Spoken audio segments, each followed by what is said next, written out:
Assalamualaikum warahmatullahi wabarakatuh. Om Swastiastu, Namo Buddhaya, salam kebajikan. Gelombang dukungan terhadap pentersangkaan Roy Suryo yang dilakukan oleh Polda Metro Jaya luar biasa, sahabat ya. Satu persatu elemen mahasiswa seluruh Indonesia sudah mulai menegaskan bahwa hukum harus ditegakkan tanpa pandang bulu. Dan di tengah derasnya arus dukungan ini, saya yakin posisi Roy Suryo semakin terpojok sehingga mereka akan kehilangan simpati publik, kehilangan dukungan moral, dan tentu kehilangan arah perjuangan. Sebab kita tahu bahwa ketika mahasiswa juga sudah menganggap bahwa apa yang dilakukan oleh Polda Metro Jaya ini sudah benar, on the track, maka secara tidak langsung seluruh narasi yang dibangun oleh Roy Suryo selama ini atas dasar perjuangan rakyat semuanya terbantahkan. Dan yang lebih menarik lagi, sahabat, karena tidak saja BEM Nusantara tapi juga mahasiswa Kristen seluruh Indonesia juga sudah memberikan dukungannya. Karena itulah seorang pengikut Roy Suryo itu ngamuk, sahabat, tidak menerima dukungan dari mahasiswa Kristen dan tahu apa yang ada di kepala Michael Sinaga ini. Untuk lebih jelasnya ini coba kita simak videonya. Badan Eksekutif Mahasiswa Kristiani seluruh Indonesia mendukung langkah tegas Polri dalam menangani kasus penyebaran informasi palsu yang menyerang kehormatan pribadi Presiden. Kasus ini harus menjadi pelajaran agar kebebasan berekspresi tidak disalahgunakan untuk membangun fitnah dan polarisasi di tengah masyarakat. Mahasiswa Kristiani seluruh Indonesia mendorong agar proses hukum terhadap para tersangka tetap mengedepankan asas keadilan dan transparansi, serta memastikan masyarakat mendapat informasi yang benar berdasarkan hasil penyelidikan resmi, bukan narasi liar di media sosial. Panjang Mada Girsan, ya, advokat yang sudah luar biasa malang melintang di dunia hukum, tapi kau, ya, Surbakti, kau tidak tahu apa-apa soal ini. Jadi lebih baik kau tidak usah berkomentar, tidak usah memperkeruh suasana, ya, dengan mengatasnamakan mahasiswa Kristen. Dari awal ini bukan masalah Kristen, bukan masalah kekristenan. Mungkin kau urus saja di mana gereja sudah didirikan, kau advokasilah situ. Di mana umat Kristen masih sulit beribadah atau sulit apapun lah kesulitan yang dialami umat Kristen. Kalian itu sebagai mahasiswa Kristen itu yang harus kalian urus, bukan ikut-ikutan dalam urusan politik nasional yang tidak kalian mengerti. Oke? Ya, Surbakti, kau minta maaf aja besok ya. Saya kira jelas ya apa yang disampaikan oleh mahasiswa Kristen Indonesia ini dalam rilis yang saya tampilkan itu jelas sekali bahwa yang namanya kebenaran itu ya harus ditegakkan di atas dasar moral dan hukum. Jadi bukan berdasarkan kebencian politik atau opini liar di media sosial. Dan saya yakin memang pernyataan ini mengguncang kubu Roy Suryo. Salah satunya misalnya ya yang saya tampilkan di layar tadi itu Michael Sinaga. Ini kan salah satu pengikut setia Roy Suryo ini. Bayangkan langsung bereaksi emosional. Bahkan menuding mahasiswa ini seharusnya tidak ikut campur dalam urusan politik. Padahal mestinya yang namanya mahasiswa itu ya harus melek politik, tapi politiknya ya politik kebangsaan, bukan politik praktis sebagaimana yang Michael ini mainkan bersama dengan Roy Panci CS ya. Jadi mencoba berpikir ideal sementara dia sendiri justru selama ini terlibat aktif dalam agitasi politik yang menyesatkan publik. Ini kan lucu sebenarnya. Ketika mahasiswa bicara kebenaran dan moral, mereka dianggap salah. Tapi ketika mereka diam, dituduh apatis. Inilah wajah-wajah kontradiktif kubu Roy CS ini. Jadi selalu bersembunyi di balik jargon kebebasan, tapi menolak ketika kebebasan itu tak berpihak pada mereka. Dasar memang kuculuk. Dan luar biasanya juga karena tidak sampai dukungan dari mahasiswa Kristen juga yang masuk hari ini.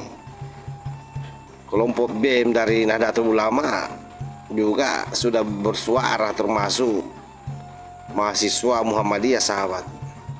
Mereka menilai bahwa langkah Polda Metro Jaya sudah sangat tepat, sudah profesional, dan ini berdasarkan bukti yang kuat. Keduanya justru kemudian menyerukan agar semua pihak tidak memelintir fakta dan menghormati proses hukum yang sedang berjalan.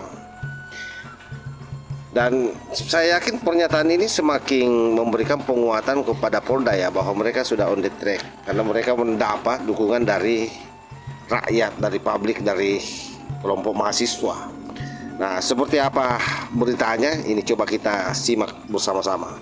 BEM PTNU Jawa Tengah dukung Polri usut tuntas kasus Roy Suryo. Semarang, pernyataan sikap tegas datang dari Koordinator Wilayah Badan Eksekutif Mahasiswa Perguruan Tinggi Nahdlatul Ulama Jawa Tengah. Melalui keterangan resminya, BEM PTNU Jawa Tengah menyatakan dukungan penuh terhadap langkah Kepolisian Republik Indonesia dalam mengusut tuntas kasus yang melibatkan Roy Suryo. Dukungan ini diberikan atas dugaan tindakan Roy Suryo yang dinilai telah mengganggu kestabilan negara, menyebarkan asumsi buruk di tengah masyarakat, dan berpotensi mencoreng citra bangsa Indonesia di kancah internasional. BEM PTNU Jawa Tengah memandang bahwa konten yang diduga disebarkan oleh Roy Suryo telah melampaui batas kebebasan berpendapat. Konten tersebut yang menimbulkan keresahan dan kegaduhan dinilai telah menyebarkan pandangan dan asumsi buruk yang dapat merusak persatuan dan kesatuan bangsa. Kami mendukung penuh langkah Polri untuk mengusut kasus ini. Tindakan Roy Suryo sebagai tokoh publik seharusnya memberikan contoh yang baik, bukan justru memperkeruh suasana dan memicu perpecahan. Konten yang berpotensi merusak citra bangsa di mata dunia harus ditindak tegas, ujar Said Hisham Ashari, Koordinator Wilayah atau Ketua BEM PTNU Jawa Tengah dalam keterangan tertulisnya 10 November tahun 2025. BEM PTNU Jawa Tengah juga menekankan bahwa kasus ini merupakan pelajaran penting bagi seluruh elemen masyarakat, khususnya tokoh publik, untuk senantiasa menjaga etika dan moral dalam bermedia sosial, serta memastikan bahwa setiap konten yang disebarkan tidak menimbulkan kegaduhan domestik maupun mencemari nama baik di mata internasional. Roy Suryo resmi tersangka. Kasus yang digadang-gadangkan selama berbulan-bulan akhirnya memasuki babak hukum. Tapi yang menarik bukan hanya siapa yang ditetapkan, melainkan mengapa prosesnya dianggap tepat oleh masyarakat. Polda Metro Jaya menetapkan 8 orang sebagai tersangka dalam perkara tuduhan ijazah palsu Presiden Joko Widodo. Mereka dibagi 2 klaster, dijerat berbagai pasal mulai dari pencemaran nama baik, fitnah, hingga manipulasi dokumen elektronik. Tidak hanya aparat yang berkomentar, organisasi kemasyarakatan ikut angkat suara. Pemuda Muhammadiyah berkata langkah ini tepat untuk memberi kepastian hukum. Pemuda Katolik pun mendukung penuh agar proses dilakukan secara transparan dan objektif.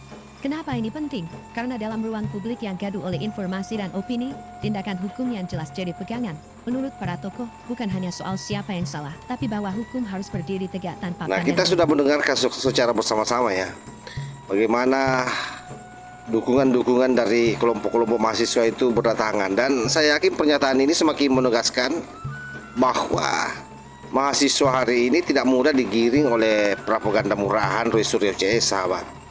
Mereka betul-betul menggunakan nalar dan betul-betul memiliki data dan juga mempunyai integritas, di mana mereka mampu membedakan antara perjuangan moral dan kepentingan politik. Dan bagi mereka, apa yang dilakukan Polda Metro Jaya sudah tepat, karena dianggap bahwa yang dilakukan oleh Panci CS ini adalah kebohongan.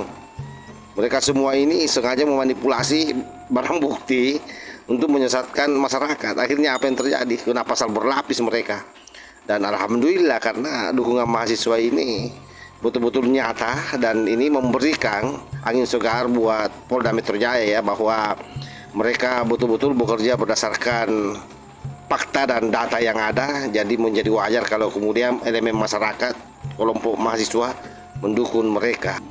Dari sini kelihatan bahwa Roy Panci sesungguhnya sudah dari awal salah langkah, karena menjadikan isu ijazah ini sebagai alat politik untuk menjatuhkan nama baik Pak Jokowi. Padahal isu itu telah usang sesungguhnya, karena tidak punya dasar hukum sama sekali. Dan ironisnya saat proses hukum berjalan transparan dan dukungan publik semakin meluas, narasi mereka yang dibangun kan pasti pelan-pelan akan runtuh, sahabat. Sekuat apapun mereka berlindung di balik narasi sebagai seorang peneliti yang katanya independen, padahal yang mereka lakukan lebih dari kampanye opini tanpa tanggung jawab, kan memang perilakunya sangat kurang ajar ya, bertolak belakang dengan label sebagai seorang peneliti, sebagai seorang akademisi.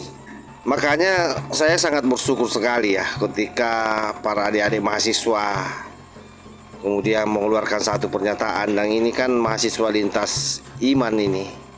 Saya bersyukur sebenarnya. Kenapa saya bersyukur? Artinya ke depan ini bangsa ini masih punya harapan, sahabat. Harapan bahwa yang namanya kebenaran tidak bisa dipelintir dan keadilan tidak bisa dibuli.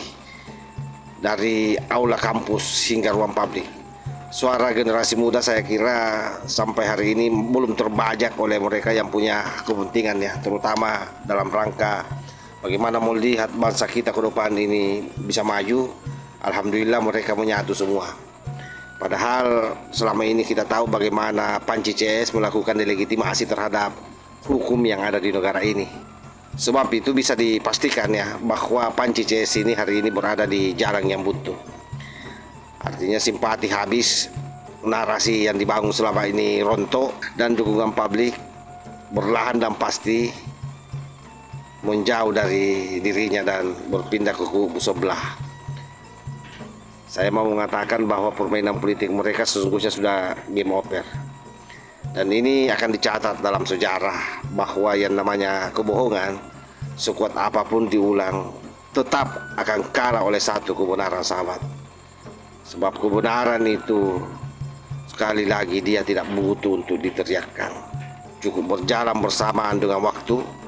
Karena pada akhirnya yang bertahan sesungguhnya bukanlah mereka yang paling keras bicaranya, tapi mereka yang paling jujur pada nurani dan hukum. Allahul muwaffiq ila aqwamit thariq. Berapa mahasiswa. Assalamualaikum warahmatullahi wabarakatuh.